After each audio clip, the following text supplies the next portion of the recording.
back, everyone. Don't call it quits.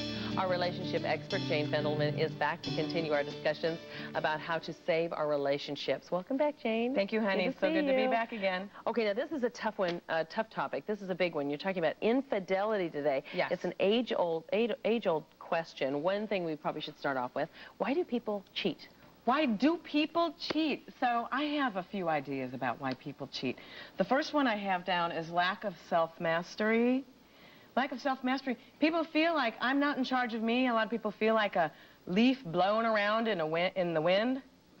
A lot of people feel like they're not in charge of their sexual energy.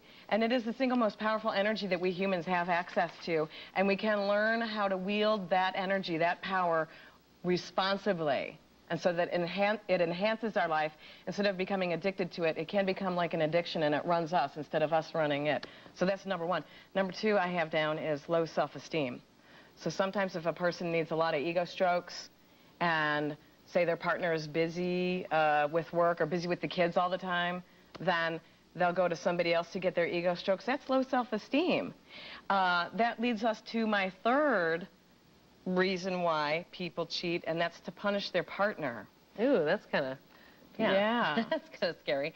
Yeah. Would that be like if a partner has maybe cheated on them and then they turn around and kind of Sometimes if the partner has cheated on them and they turn around and do it back, but more often it's because their partner's busy, they're a workaholic, or they're overly obsessed with the children. They're not getting enough attention from their partner. Okay. Which leads us to the next one, which is to get their partner's attention.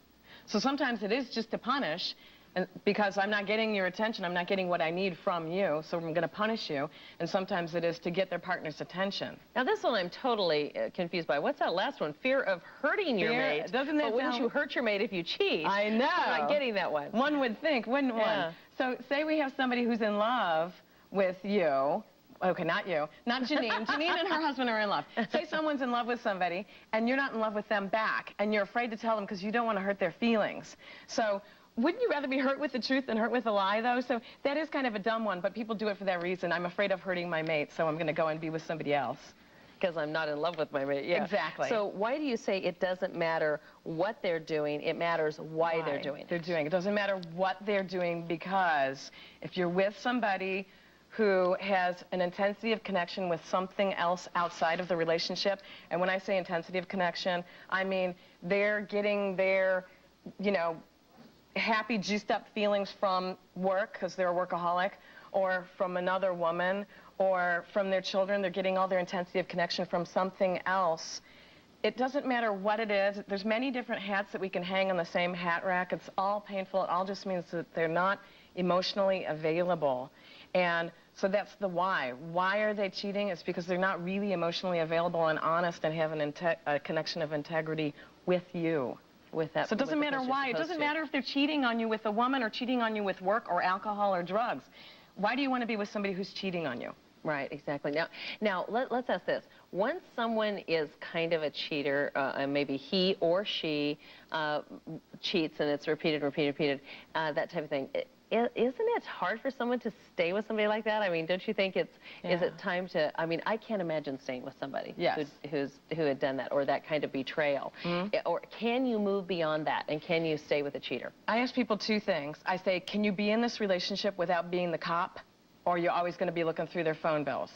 And the other question I always ask partners, whether there's been an infidelity or whatever it is, I say, do you like who you've become? Do you like who you are with this person? And if you can honestly say, I don't like who I am, I don't like who I've become, then you need to move on. And the reason why people stay is because they're addicted to that person. That's a big problem, too. And it's not fun to be a cop.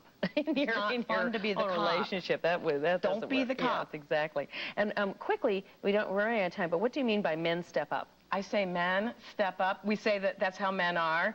They're going to cheat, and I say men step up. Women shouldn't have to walk around the city being frightened that they're going to be attacked by a man.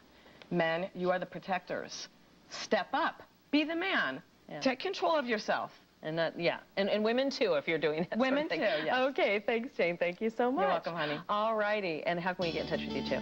You can go on my website, janefendelman.com. You can call my office. And it's right at the the bottom of the screen. Yes. Jane, thank you so much. Well, more to come on Arizona Midday.